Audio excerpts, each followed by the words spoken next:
Hello everybody and welcome.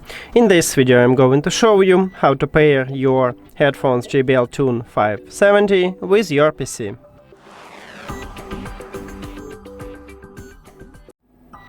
You have to start by press one time at the Windows button on your keyboard and then write Bluetooth. If you see Bluetooth on other devices, press on it or click Enter. And right here at the top you need to click at the Add Device. Then select Bluetooth. And now we need to enter prank mode on these headphones. So at the bottom of the right ear cup we have power button. You need to press and hold it until this LED light near to it flashed blue. Firstly it flashed white, it's okay, this headphones is turned on, and then we wait for it and now we can see it. So we enter prank mode and we should see it as a device list, and here it is. Now click on your headphones at the device list and then click Done. We did it!